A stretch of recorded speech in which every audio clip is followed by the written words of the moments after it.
Hello, Coach Scott here. Today I'm going to teach you how to handle objections better. So what happens when you walk into a store these days and the assistant comes up and says, "Hi, how can I help you?" Normally we just say, "Oh, it's okay, I'm just looking." And then we sort of fumble around trying to find what it is that we're looking for, rather than actually deal with the sales assistant. Because these days we have a built-in resistance to salespeople. So to be more effective, you have to get away from the old school techniques, which usually, it comes across as being flippant or a smart aleck comment. But you have to remember that your prospects have real issues, real concerns, and real fears. And if you don't deal with them, you're not going to get the sale. So let me just share my screen.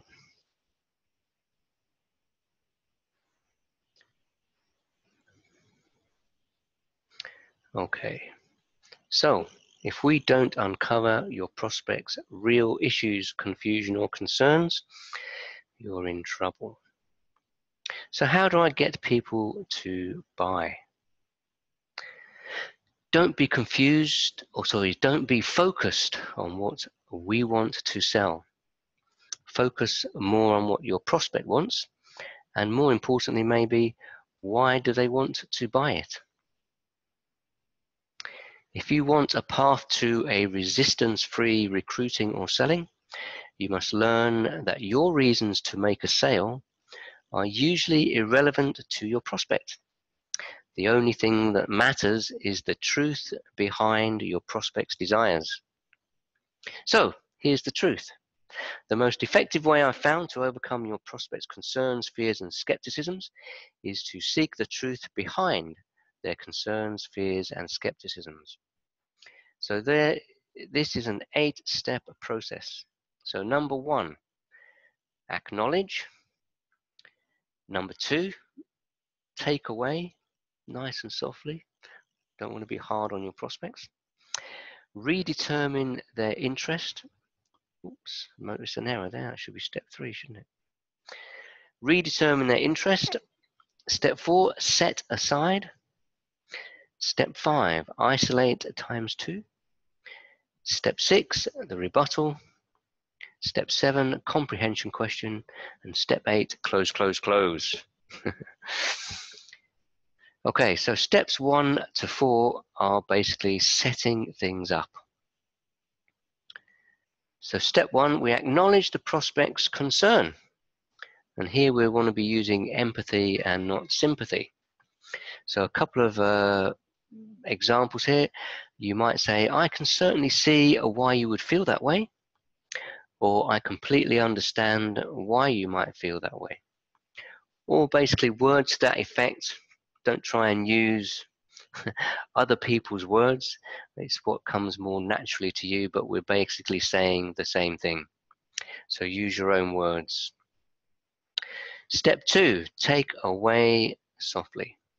So basically we're now going to gently take control from the prospect by basically telling them it's okay if they don't start today.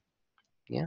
So this relieves the pressure and sales resistance from the prospect, and it creates more desire for your product, service, or opportunity because you're not willing to chase your prospects for the deal. So it's a more relaxed leadership. So for example, you might say, "And keep in mind, it's not mandatory that you take advantage of this. I'm not here to twist your arm into losing weight or saving money, etc. It's just that." Now be careful here. Don't end up by saying, "I'm not here to twist your arm about losing weight," and then say nothing, because the prospect's then going to say, "Oh, okay then, that's that then." Bye-bye. So don't forget that it's just that. And then we redetermine their interest. So you identify whether your prospect still has a desire for your product, service, or opportunity. This also helps to create another yes in your neuro-linguistic process, and we're looking for 5 to 7 yeses. So basically, if we get 5 to 7 yeses throughout the presentation here, you have much more of a chance of getting a yes at the end. So normally they will then come back to you with, I do, it's just that, and you'll get an objection. So for example, we might say as the first part of this, which is you need to identify if they've still got a desire. But when we spoke before the conference call, you seemed very interested in learning how to, USP just means unique selling point. So you're going to state a point and say, is that still correct? This is when they give you the truth. They give you the objection. So number 4 is to set aside, meaning basically we're going to isolate this objection. So to do that, basically diffuses the objection by confidently insinuating that the issue can be resolved easily.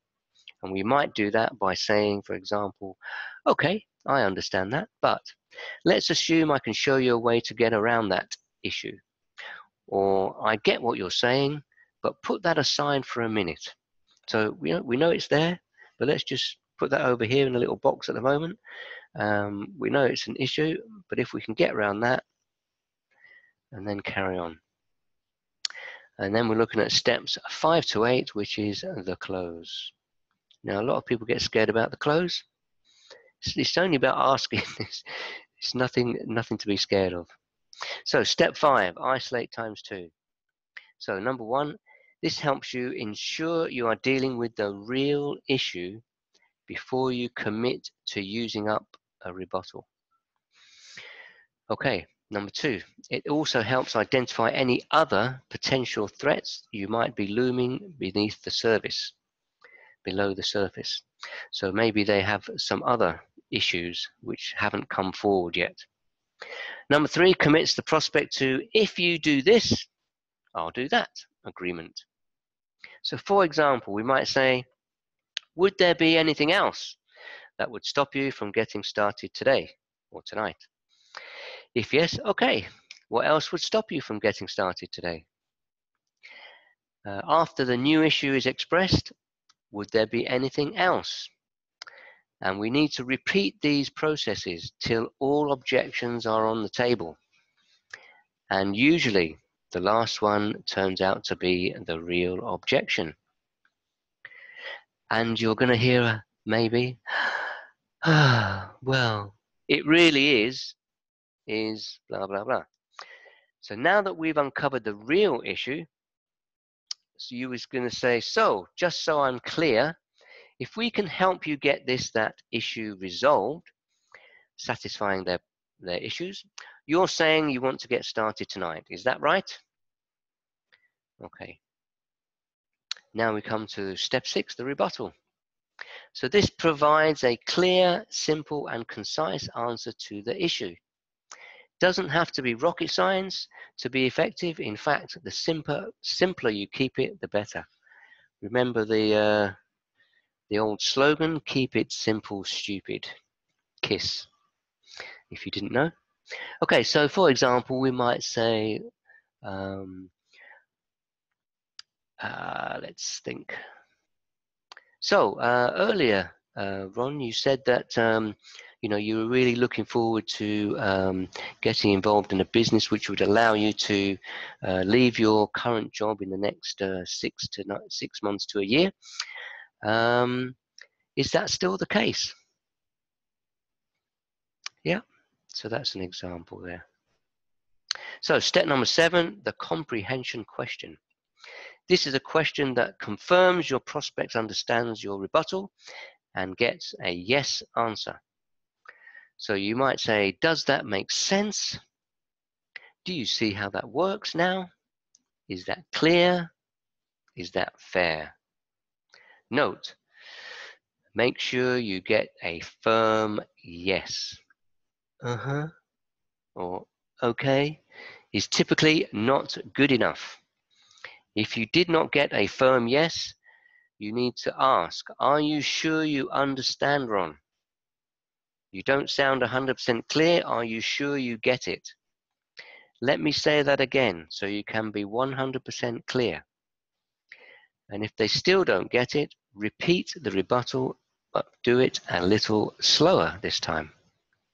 Sometimes hearing the same information twice helps it sink in.